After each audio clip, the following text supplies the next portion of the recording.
What's up, spirit souls? I hope you're having a fantastic day and welcome to my channel. For those of you who are new here, I'm Chaitanya Das, and here is where I come to talk about things like spirituality, self-development, relationships, fitness, the law of attraction, and so much more.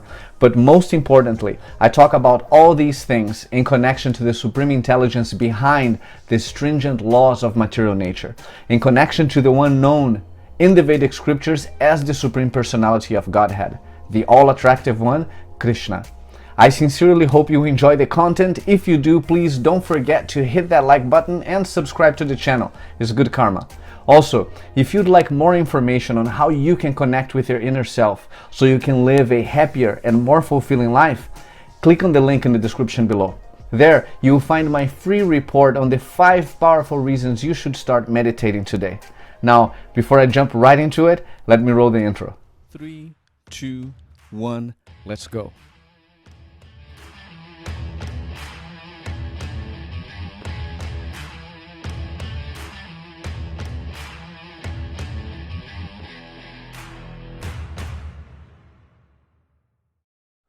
Understanding vibration.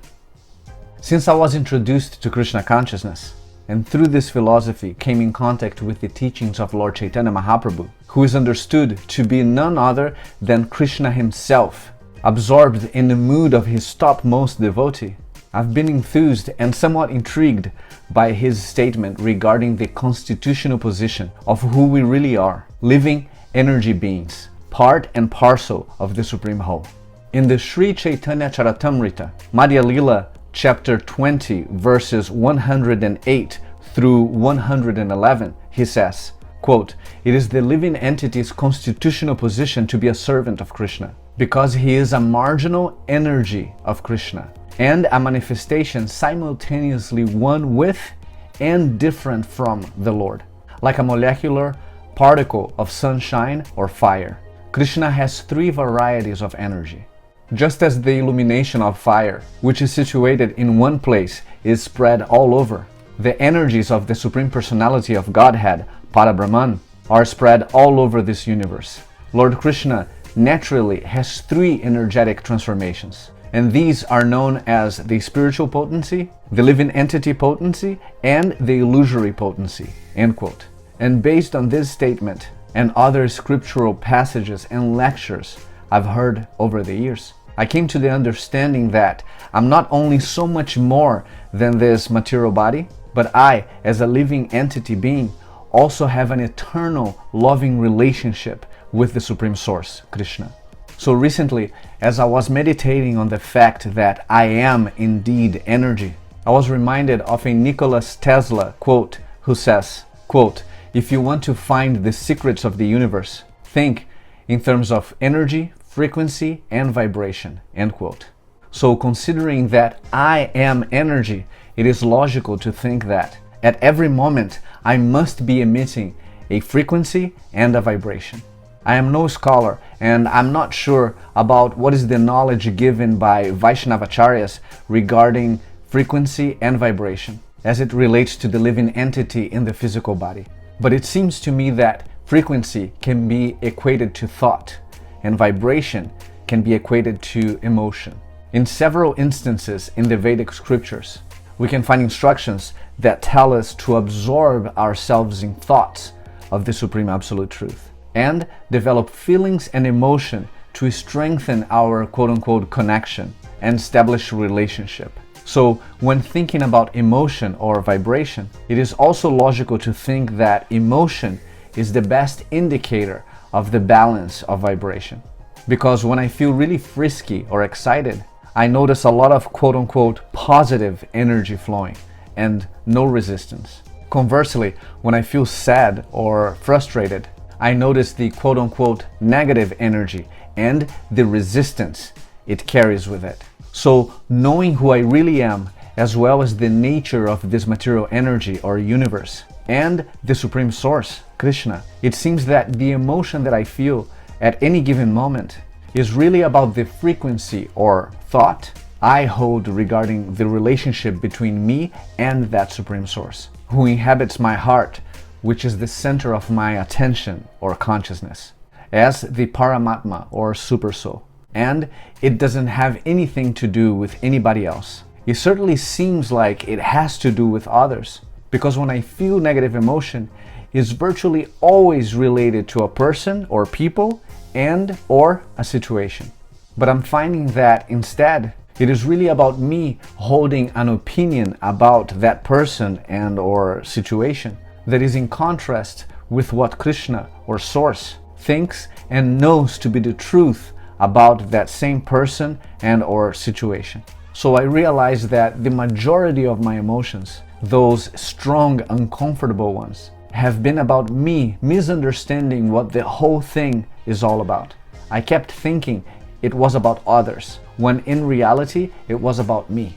And now that I know that, I find that people in general are not troubling me so much. I feel that more than ever before, I'm in control of my emotions. I'm understanding that the goal is not to get rid of negative emotion by controlling a specific person or situation. I now simply see it as guidance. It's like the fuel gauge in my car. I understand I wouldn't want to artificially move it so it shows full when it really is empty. Nor would I want to put a happy face sticker on it. I want to know when I need to get more gas, which for me, in a spiritual sense, means to get back to the understanding that everyone has an inner being or super soul, Krishna, in their hearts. Everyone has that juxtaposition of Krishna's thought and their thought. And material nature is responding to Krishna in everyone's heart and everyone simultaneously. So that emotional tension is present within everyone. Therefore, it is important to understand what is the emotion that is present and why, so I can properly honor everyone and whatever emotion they are feeling. And then I can offer my 2 cents worth, if they seem open to it, about why they feel that way. So even in relation to my kids now, when I see frustration in them, I want to say to them, you've got strong wanting, baby. Keep it up. Because I don't want them to stop from wanting. And I know I can't fix whatever bind they got themselves in either. But I can acknowledge the way Krishna acknowledges that this desire is a good thing. I've talked about in a previous video how the conception that we are this material body and the doers of activity in any capacity is an illusion. Krishna himself says in the Bhagavad Gita, quote, "The bewildered spirit soul, under the influence of the 3 modes of material nature, thinks himself to be the doer of activities, which are in actuality carried out by nature," end quote. And the vast majority of people under that spell are trying to explain to each other why they're doing what they're doing, with the impossible objective of getting others to get them, or do what they need them to do. So the reason I sometimes feel all knotted up is because I feel the power of my emotion.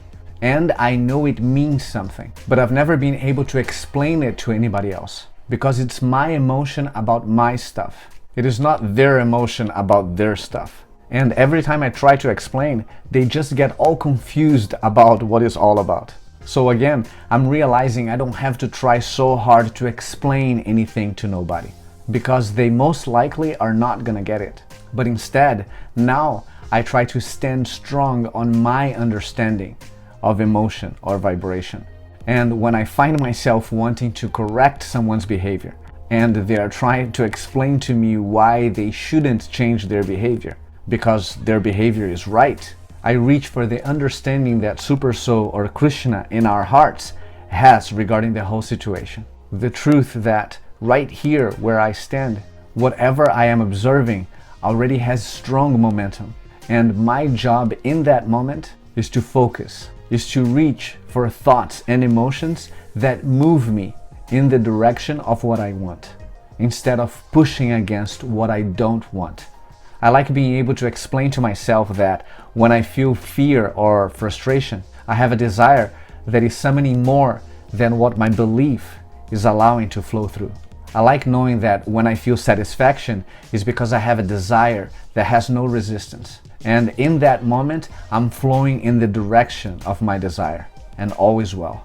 I like knowing that it is enough to know that Krishna or Super Soul has my back, that what I want is underway, that there's a path of least resistance, and I can, if I really care about feeling good while knowing who I really am, find that path of least resistance. I can find the good feeling of not having to correct anyone's behavior or explain to anyone else my behavior. I don't have to even understand someone else's behavior because I know I couldn't. If I spent the rest of my life, I couldn't walk in their footsteps enough to understand why they've got the emotions that they've got going. I like knowing that my emotions mean something, that they are personal guidance to me, letting me know intricately in this moment what my mix of vibrations are. And mostly, it feels good to know that there is someone so interested in me, giving me undivided attention, not just in general, not before I got here, not about what I'm going to be, but about what I'm thinking about right here, right now. That I have source energy focused upon what I am focused upon right here, right now. And that I am literally feeling the vibrational relationship comparison between what I am thinking about and what Krishna is thinking about. And that makes me want to leave the peanut gallery completely out of it. I actually find myself wanting to appreciate the peanut gallery for the plethora of desire that is brought forth, and maybe could not even be there if it were not for the differences that we are all experiencing with each other. But enough of what I think. Let me know what you think in the comment section below. And as always, if you'd like more information on how you can connect with your inner self so you can live a happier and more fulfilling life, click on the link in the description below. Thank you very much for your time and attention, and until next time, chant Hare Krishna and be happy. Hare Krishna. If he is wise, learned, then he will be engaged in my bhajan with love. Because Krishna is the object of love. Krishna is the object of love. Unless you develop the love, how can you do bhajan? There is no question of bhajan.